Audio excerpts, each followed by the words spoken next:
Zman, it should be a good chodesh, should be moving closer and closer to Mashiach Tzidkenu. Everyone still feels that the light of Pesach is very, very strong.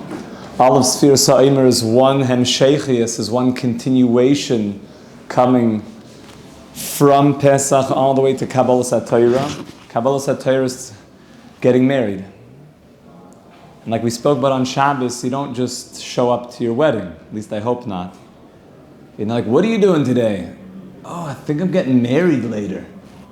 Yeah? Like, so why are you bumming around? Like, shouldn't you be getting ready? Oh yeah, I guess so. Everybody knows that would be a horrible way to live. That when you have things that are very, very holy, you need to prepare. Hikain, you need to get ready. You need to prepare. And leaving Egypt was that we were completely bogged down by stuff that didn't matter. That's what it means to be in a personal Egypt, to be bogged down by our own Mitzrayim, to be bogged down by things that it's not my highest self, it's not who I want to be. And then we end the journey at Shavous. But what is all the days in between? The days in between is how much am I really, really getting out of Mitzrayim? How much am I really shedding that snake consciousness? How much am I really getting away from that idol worship? And that's something that needs refinement day after day, day after day. That's why this whole time is very, very important. Every day is major. Like Arya and I were talking that Sefirat HaOmer is not just like a 1 second thing. Once you realize that I want to refine my lower self, I want to get rid of it. If a person jumped into some feces, excuse my example, he wouldn't be sufficient with just to take, a wipey and a little bit of alcohol gel. Okay, yeah, I guess I, cleaned off some of it. Give me a hug. Ew. You'd want to clean yourself pretty well, right? So Mitzrayim was like being in feces. I'm so sorry I'm speaking this way. But being in tremendous garbage, spiritually. Being in a place of total idol worship. Being in a place that killed babies. Being in a place that sacrificed children, which we were just learning about in the Torah. Offering one's children to Molech. Disgusting things. And it's very interesting to note that Mitzrayim was, in that time in ancient Egypt, these were called the most wise of the people of the world. These are the people with all the degrees. These are the highest parts of society. In the same way that, like Beryl Wine taught us, that high numbers of the Nazis, Yamach Shemam, were PhDs, had higher degrees of learning, and still they could do such horrible things. So we were in that for 210 years, and it gets in there. There was one time, there was a certain person that I knew, and he was like wearing these really, really cool shoes. And he was like he's a Rebbe, but he had like the coolest looking shoes. So one of the rabbis are like, said to this rabbi, like, those are very, like, really hip, like, totally cool shoes. He's like, so his response, you could take the boy out of Brooklyn, but you can't take the Brooklyn out of the boy. That's the idea. Even though, no, we know that you can, it just takes a lot more effort. You could take the Yid out of Mitzrayim, but to take the Mitzrayim out of the Yid, you need something called Sefirat HaOmer. And anyone who's committed to cleaning up the feces and that spiritual tumah of things that we saw, things that our eyes saw in Mitzrayim, and it means that it made its way into our spiritual DNA. You need these days of Sefirat HaOmer to purify. So we're going to be doing that. We're going to be going through this process of purification with the help of Hashem, purifying more and more and more. Here we go. You ready to jump in? Welcome. You got that Cafe Shachor? Yes, sir. Okay, very nice. Great to have you guys. You're lucky. Josh, you didn't even get a coffee. They're going to say that they don't give you guys coffee here in Esheter. So we're talking about, I know this is a crazy idea, some guy jumped into a pool of human excrement. Does that sound disgusting or what? Yeah. Now, what would you immediately want to do after you get out of that pool? Shower, mikvah. Just disinfect to the max, right? Now, that happened to the Jewish people. What was that pool of excrement? It was a spiritual pool of excrement. It was called ancient Egypt. That was a place that warped our way of thinking and warped our entire approach to life. And it put something inside of us. It put a venom inside of us that we need to purify out that venom. How do we purify out that venom? Now you guys might know that we had the Passover experience, but you guys know we're in the middle of this other special time? Omer. The Omer, nice.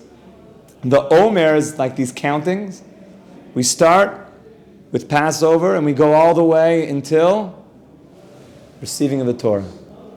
Each day of this process is about cleaning up the Egyptian influence more and more and more. Until you know what's left when we get to the giving of the Torah, we're white, we're clean. White, that's not a racist comment, I meant white, like a clean, if something was soiled with excrement and then you cleaned it, so it's white now, it's clean. It could be a black garment that was also soiled and now it's black, but for the purposes of the example, you understand what I mean. I feel you need to speak that out nowadays. Clean. It's clean, thank you. We'll just say it's clean. It's clean. Even though when we talk about the soul, we talk about it being lavan. And we talk about snow, that it's pure. That it hasn't been tainted, that it's okay to say that the snowflake is white. It's the color white. That's okay. And if, nobody ever told you growing up, you should not eat the yellow snow. It's not a comment that yellow snow, it just means that there's probably urine on it. We're just commenting on the actual color scheme of things without making any political comments. We're amongst friends here, Baruch Hashem. We're just trying to bring a certain sane way of seeing the color wheel back to the humanity. So when we were in Egypt, we came very, very dirty. And the Omer, that's why every day is counting another day, is purifying another part of our personality. Now you might say, what do you mean purifying a different part of our personality? So let's talk about that. There are 7 major personality categories of a human being. The language of Kabbalah, we call them what? Chesed, Gevura, Tiferes, Netzach, Hoid, Yesoid, Malchus. Chesed means? Kindness. It means giving. Let's go through these a little bit. Today we're going to give a broad stroke introduction, and then as we go through these days, we're going to go into exceptional detail into each part of your personality. And you're going to see that you have 2 sets of personalities operating at the same time. One of them is your Egyptian, snake-like, we'll call it ego personality. Oof. Doesn't sound too good, right, Ben? I feel like it exists, I'll be honest with you. Thank you for being so honest in this space. You're welcome. Yeah, we do feel that. Oftentimes when it comes up, when that guy is like, not moving his car, and the light already turned green, and he's probably scrolling, and you're like, will you move already? The longest second of your life, and you freak out. We didn't wait for that in Israel. We didn't wait for You didn't wait for that. Exactly. Before it even had your art, and you ever notice how sometimes people, even after the guy's moving, they just keep, like, I'm going to show him. I'm going to show you, man. In some places there, it's just all horns all the time. Or somebody buds in line, someone cuts you off. It's amazing how driving a car is a very, very amazing time to test your character traits and your patience. Oh man, it's terrible. Terrible glass mirror now. You're like, oh, I just had a bad incident on the way in. So, or you ever have that where somebody does something and you just lose it. You lose your cool. You lose your temper. Now, you might say, but that's fine. Like, that's a normal thing. Well, let me present something to you. That person at the light, was that from God or not? Sure, yeah. And that person who was maybe getting on your nerves and you lost your cool, was that from God or not? Yes. And the fact that the second I got to the bus, the driver just closed the doors and then started driving off. I just missed it. And either I may or may not have felt the desire to somehow bang aggressively on the sides of the bus. I don't know if you've seen that before. Let's hope we never have to. Like violently. That you are missing that bus, was that from God? Yes. So if it's from God, why am I getting so upset? If it's from God, then it must be for my greatest benefit. So why am I so upset? The answer is, I still have my personality traits from Egypt that are still poisonous inside of me. And I want to purify those 7 categories, which we'll talk about in detail. And I want to activate the 7 holy character traits of my godly self. That's the entire name of the game. So do we not have it before Egypt? Excellent question. We got it from the original snake in Egypt, Gan Eden. The original snake was hardcore. Which God also created. Which God also created, very good. The original snake, that original serpent, put its venom inside of us. That's where the bad traits come from. And in Egypt, the pharaohs of Egypt, do you ever notice the symbolism? It's all about the snake coming out of the third eye. Major snake activation stuff going on, yeah. Not the good type of activation. Venomous. We're talking about the ancient Egyptian energy, which spiritually exists inside of us through all the generations.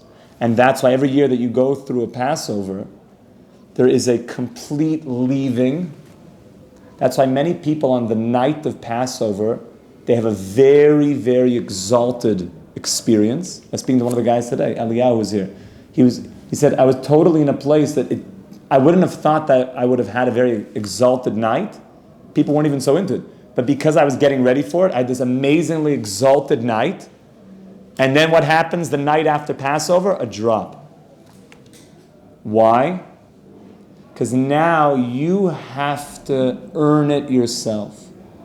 But on Passover night, you see something. You leave Egypt. You leave it, but it was a gift. Now you go through 7 weeks. 7 times 7. We said there's 7 major character traits, and each one of those 7 has all the other 7 within it. So it's every facet of every single one of those character traits, and now you want to purify away from the venom, away from the snake response, and into the soul response, the godly soul. Yes? It has to do with the 50 levels of purity? Yes. That's why 49, 7 times 7 is 49, and the final day is a gift. A gift. The final day is a matana. Shavous, you don't count the day of Shavous. Because you realize even after I do the work, it always is going to be a gift in the end from God. He gives me the gift that I can work, but in the end he says, after all your work, and I'm going to call this your accomplishment now, remember the one who gave you the energy to do it in the first place. That's the final gift. Okay? Any questions so far? That's a very exciting time, you could imagine. If it means that I can literally systematically purify out all my bad character traits, I can be a better husband, a better father, a better son, a better friend, a more patient person, a kinder person, a less angry person. Wouldn't that behoove me to do that? Yes, Yonah. Is it just a fact of carrying a spirit that cleanses you? It's just like showing up in other people, or there's religions that just being and like, you're good. So it's not just about, I said the word and, hocus pocus. It's how much do you want to be better? How much do you want it? That's why it's hisarusa v'latata. It's us doing the work. How much do you want it? How much do you want it? That's why where I hang out, where we daven, our Sefirat HaOmer is like, 15 minutes, 20 minutes, half an hour. You just go for it. You're screaming out, Hashem, I don't want to be an angry guy anymore. Hashem, I want to know when to say no. How many of us give into peer pressure that we wish we didn't give into? Yo, bro, we're going out to the club tonight. You in? I was actually planning to have an early night. Like, I don't really feel so good about myself when I go to the clubs. I don't think that's really where I'm at anymore, to just go and try to pick up girls and do things that I don't feel proud of myself about. Come on, what? Oh, yeah, you're not... Come on, yo, Frankie, let's get this guy to come. Come on, let's go. Do it. Okay, I'll do it. Fine. Does he feel good about himself? He doesn't want to go out to that club just because Frankie started chanting, do it. He doesn't want to do it. But he has a hard time saying no. One of the character traits that we have is called gevura. It's the ability to say no with confidence. If you know